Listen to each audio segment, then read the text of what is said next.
Good evening, ladies and gentlemen, this is Commissar back for the second game in this best of 3 series between none other than Stephano, playing for Evil Geniuses, still under the Millennium Clan tag, and his opponent Liquid's Taeja.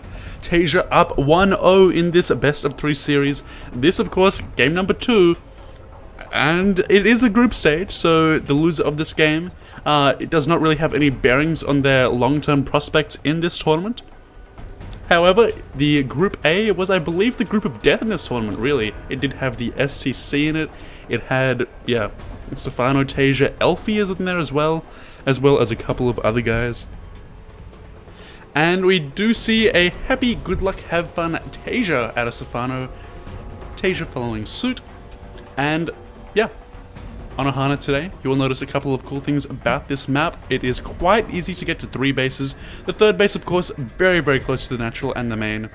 There is one issue for the Zog player, being these destructible rocks. Of course, they help the Terran, Terran and Protoss players quite a bit, as they tend not to get through the third base as fast.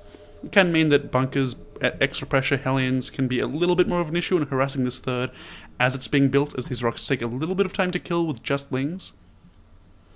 In the end of the day, though, fairly easy to get to 3 bases.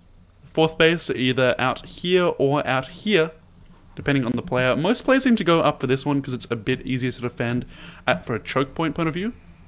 For the Zerg player, less of an issue, but again, it still links up quite nicely by grounded with the third base.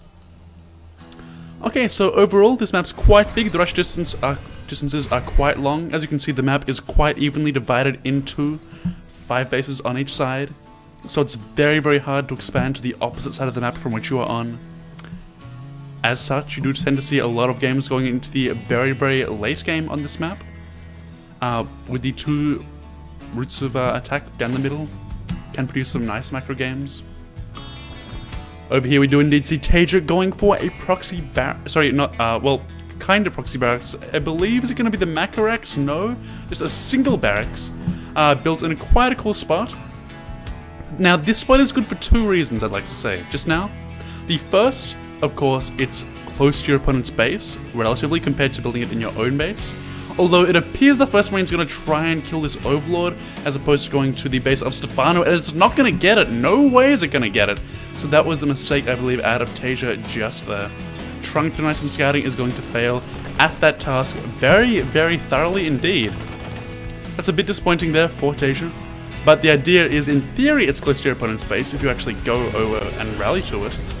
And the second point, apart from being able to float over into your base, so it's close to both bases, is that it's hard to scout. The Overlord path does not go directly over where that barracks was. An Overlord will not see that, and if you get your command center up straight away and your opponent does happen to scout that, they'll assume that there's a command center and before barracks. They'll assume no pressure's on the way. As such, it's quite a cool little spot, although it didn't really do anything this game at all. I would like to note the third base is already on the way for Taeja, going up very, very quickly indeed, starting before Stephano's. Now, typically a Zerg player could throw down that third right about now, but Stephano again getting a super, super early Roach Warren, a tactic which failed for him last game. So I'm not entirely sure why Stephano's committing to this again a second time. Obviously, it's a build that he likes going for. Maybe should have mixed it up a bit just after the complete failure of last game. Important to note, though, that he has a very, very low gas count at this game at this stage in the game, so it can't be a proper Roach Rush, as a Roach Rush needs 150 gas. We only have, well, it's going to be 75 gas, enough for 3 Roaches out of Stephano straight away. So I really do not get this Roach Warren timing out of Stephano. He's getting 3 Roaches plus drones, so you'd have to assume it's to deal with early Hellions or something like that. But again, I don't quite get it, it doesn't make that much sense to me, and really 1 bunker should be just about enough to hold it off. Okay, so the Roaches are going to be on the way, but again, 3 Roaches, yeah, can be subbed quite easily. There is only 1 barracks out of Taeja. He only has 2 Marines, that could be the issue for him.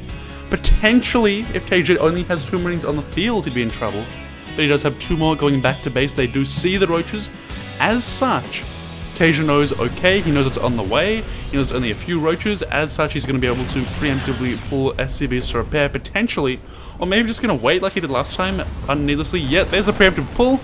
SCV's getting ready to repair, and as soon as Stephano sees a bunker, he already backs off. He knows he cannot break this with only 4 roaches. And I just find it really weird that he actually went for those 4 roaches. Okay, so Stephano is spreading creep very, very aggressively this game. I like this a lot. He didn't achieve it last game at all. His third base is not significantly delayed. It was probably about 2 minutes later than it could have been, which can hurt. But his economy is certainly going to be in better shape than it was last game, which of course Stephano most definitely needs. And his gas count is already starting to pile up. I would not be surprised to see a lair having already started, to be honest. Of course, we are going to see this double evolution chamber, and now the lair being synchronized up. Perhaps needlessly, perhaps the lair could have been a minute earlier, perhaps it doesn't particularly matter. We'd also see link speed on the way right now, which apparently means that we will indeed see double upgrades going on to Zerglings as opposed to Roaches. That's what I can assume from that, at least. Anyway, so from Taeja we see a big swell of Hellions, as is quite typical of the matchup.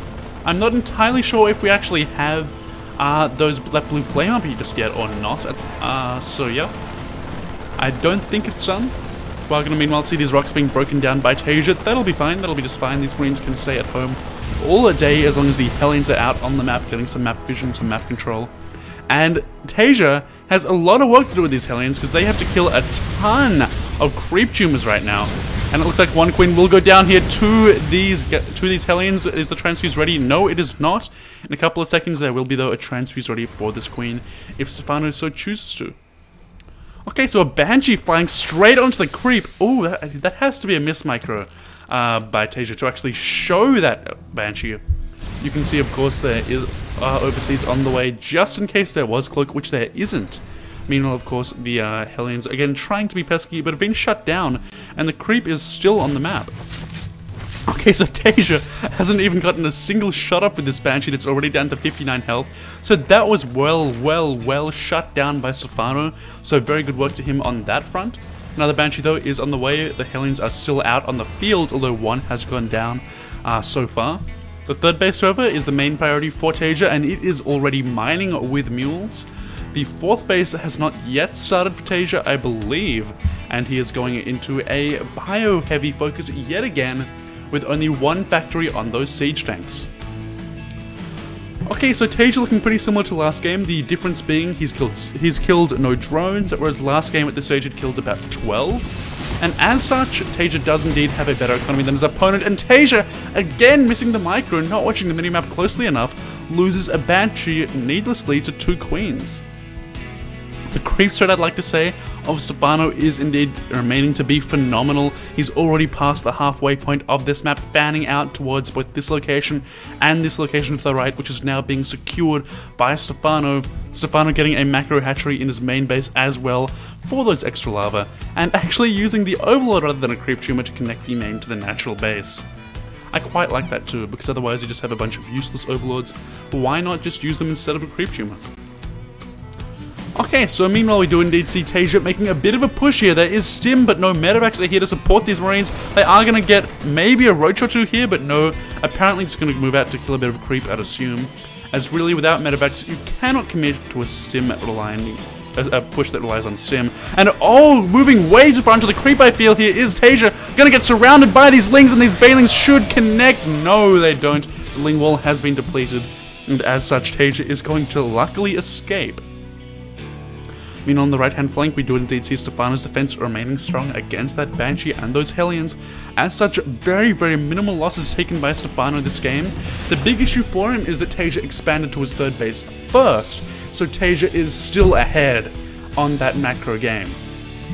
The thing for Stephano is going to be holding this fourth base, as there is going to be a swell of units pushing out across the map for Taeja. I believe he's doing a little bit more than attacking creep this time. He's going to go for some major pressure onto this fourth base location. And yes, the Marines are not yet going to go up there, but I assume, yeah, he's going to scout it out, and then he's probably going to go up there about a minute later. But the infestors are out for Stephano. He is ready for this as best as he can be, just needing perhaps a few more lings to soak up a bit of that tank fire, to a bit of that tanking. But it appears that having seen that, Taeja is going to back out. Not going to try and take out those infestors, as of course these Marines with so few medevacs would just die to those fungals so easily. Neural Parasite is on the way for Stephano. I quite like that decision by him. And on the upgrade front, you see that one upgrade on that tank, that crucial first attack upgrade. So good against the Lings. And meanwhile for Stephano, it is 1-1 upgrades about to be 2-2 with Adrenal Glands and Chitinous Plating for those Ultralisks on the way as well. So again, Stephano going into Ultralisks this game. Last game he tried to go into the Broodlords, invested Broodlord, but he didn't.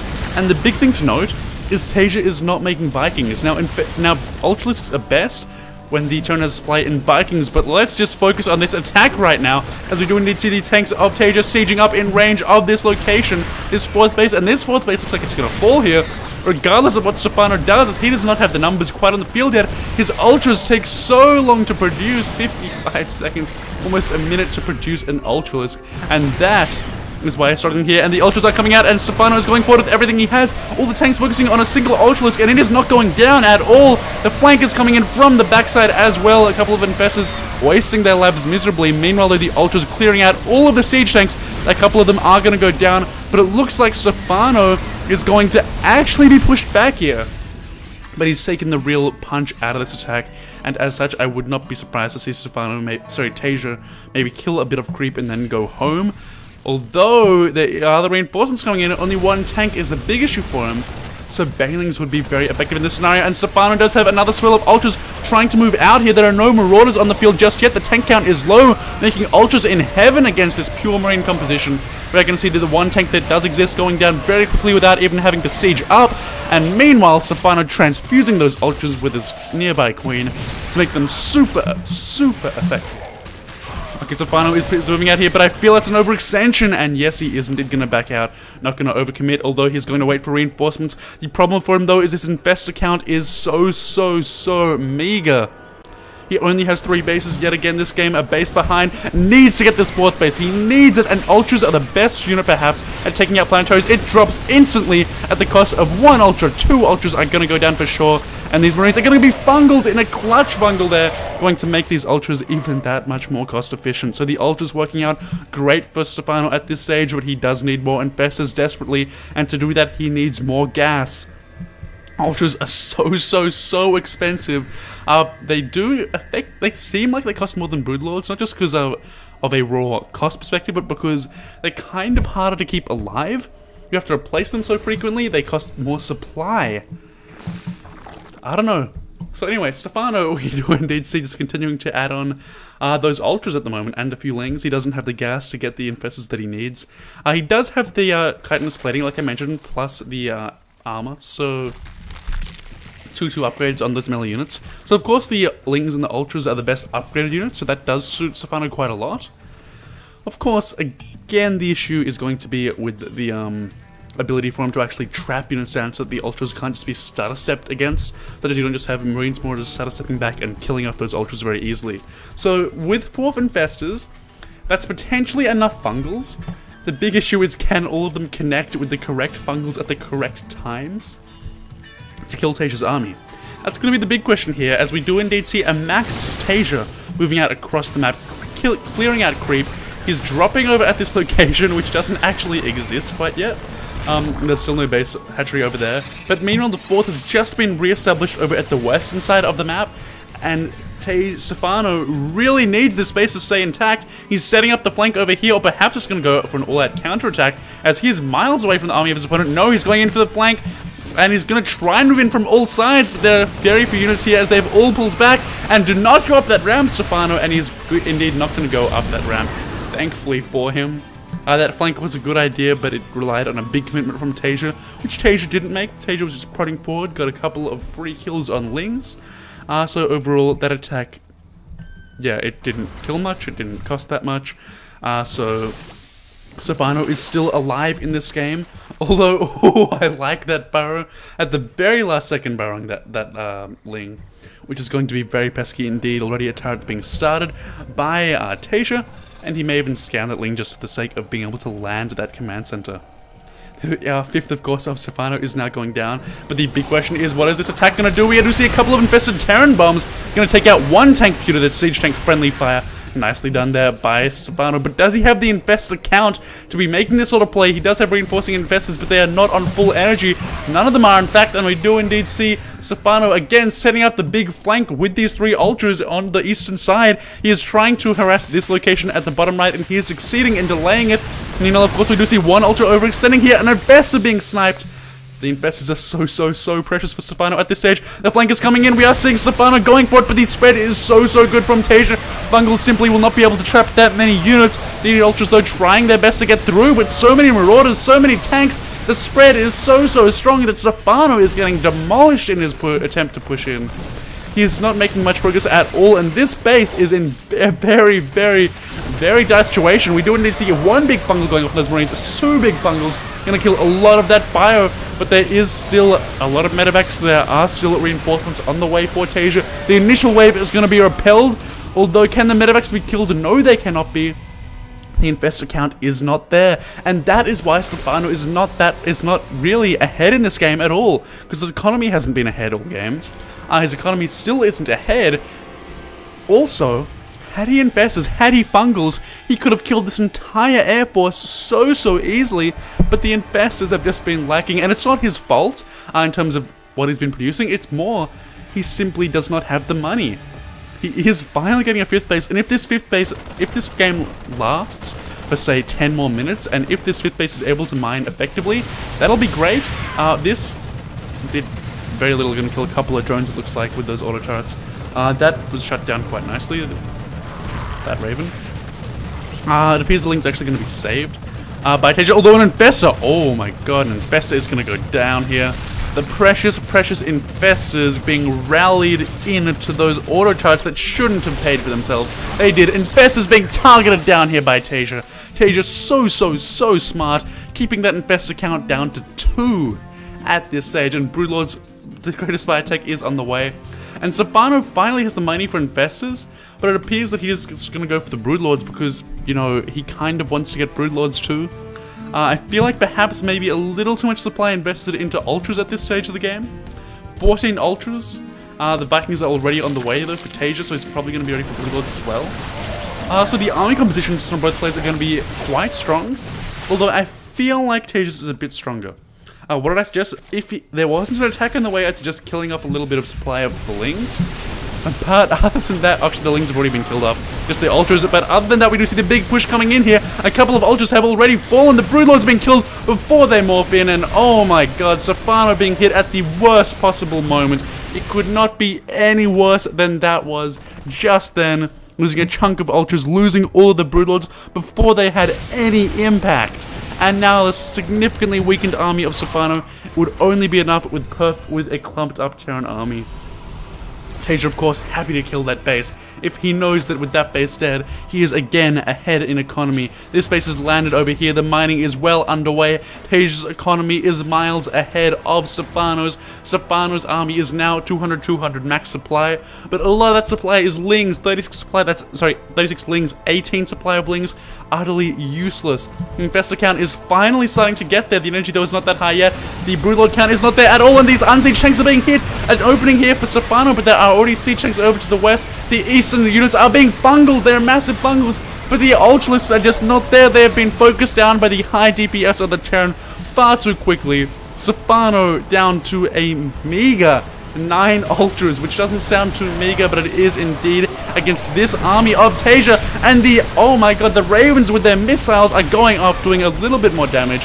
And it looks like the splitting of Taeja is going to be too strong here. The Fungal's going down, and yes, this army is going to be apparently cleared out, but at what cost? The Infestors have no energy left. There is, what, 1 Broodlord with this army? Only 1 Broodlord on the field. This base is being focused down by Vikings and auto turrets. The turrets are going to actually get the hatchery. Stephano is down to 1 mining base here. His bank has been depleted. His 1 base that he has is mining out, and look at what little he has left. There's a big air force here that could be fungled. Had these Infestors any energy, these units would all be dead, but the Infestors have no energy. So Taeja is already ahead in supply. Look at the production of Taeja. He has 3 starports to deal with the Vikings. He has 2 factories, and he has a ton of barracks. on the field, 9 at the moment, all with add-ons completed. And meanwhile, we do indeed see the big swell of units across the map from Taeja. Stephano rather. Stephano is trying to make his last stand here, but he has nothing to do it with, only ultras, and pure ultra can be kited all day long.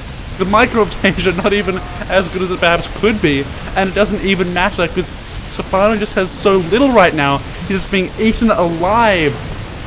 Look at what's left. Look at what's left for Stephano. It's crumbling. There need to be infestors. There need to be ultras. There need to be a ton of units that just don't exist for Stephano. Stephano is not going to leave until the game is well and truly over, because he knows that he will lose the series should he lose this game.